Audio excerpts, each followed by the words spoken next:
Good afternoon, ladies and gentlemen. My name is Tori Haylock, and today I'll be discussing the rapid disappearance of the honeybees here in America as well as in Europe and how it affects our ecosystem and how it can affect us going forward in the future. By a show of hands, who here eats fruits and vegetables on at least a weekly basis? Okay, that's about 2 or 3 people that say that they eat fruits and vegetables at least once a week. I know myself personally, I eat fruits and vegetables at least maybe 2 or 3 times a week, especially at work. Grapes, apples, any type of fruit you can name. If I can get my hands on it, more than likely it's going to be in my cart. Quick little snack. In the last 20 years, the population of bees has shrunk by at least 30 to 50% here in the U.S. as well as in Europe.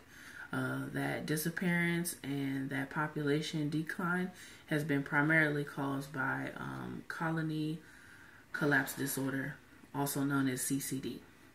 CCD is a disorder that happens when the worker bees come in contact with harmful chemicals used from pesticides or insecticides. One of the main contributors to the epidemic is a chemical called neonicotinoids. Neonicotinoids are chemically similar to nicotine, and it drives the bees kind of crazy. It kind of makes them act erratic. They forget their flight patterns. They kind of forget what their job is, and they fly away from their colony. They leave their queen, and in most cases, they leave their honey. With that erratic behavior, the equivalent feeling would be kind of similar to Alzheimer's disease.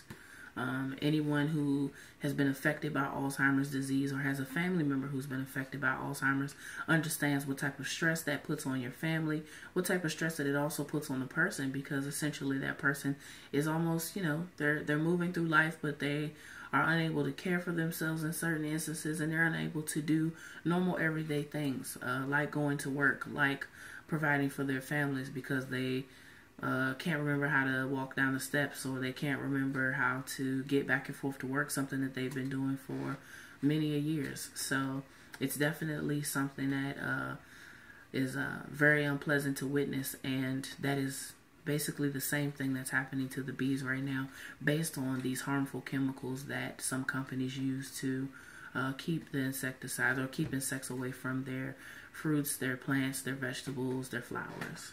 In order for us to save the bees from extinction, humans should think twice about killing bees. That's the number one, if not one of the main things that kill the bees, is people simply swatting and killing the bees. And, we should think twice about it. And then another way to save the bees from extinction would be to possibly plant gardens that are bee friendly, or even if we can't do a full garden, maybe possibly planting some plants and vegetables or some fruit bearing trees that will bring a small amount of bees maybe to your yard or your personal space, even a park or even a trail in your neighborhood. In most cases, the average person will go to the grocery store, for example, for meats, fruits, vegetables, maybe some starches, on occasion maybe some sweet stuff. I know sometimes my basket's a little too full of the sweet stuff, but nevertheless, no matter what's in my cart, more than likely bees contributed to what's there. So my apples, my celery, my cashews, my coffee, all of those things, if the bees go extinct and if we continue on the same path that we are on with the decline in bees and with CCD, unfortunately, coffee may be a luxury, a big luxury. Cashews may be a huge luxury. I mean, right now, the average cashew may be $1.29 per pound. If for whatever reason we end up losing the bees and the bees go extinct, cashews could be $10 or $15 a pound, and that could be because they're using a different source to pollinate the cashews, or they're using a different source to pollinate apples or oranges or mangoes or lavender or mint or any type of other natural herbs that are out there that may have medicinal purposes and may just be genuinely better for you in the long run. One of the other situations that I think could dramatically help the bees, granted we know bees sting, We know bees are very uncomfortable, and most people are extremely squeamish about bees. And it could be because of a reaction. It could be because, people get stung and they get like freaked out. But of course we know bees stings, but unfortunately we can't live without the bees. There's nothing that we can do here that we can say we can genuinely live without the bees. Without the bees, a dramatic shortage of all different types of fruits and vegetables, coconuts, eggplants, and unfortunately we need those things.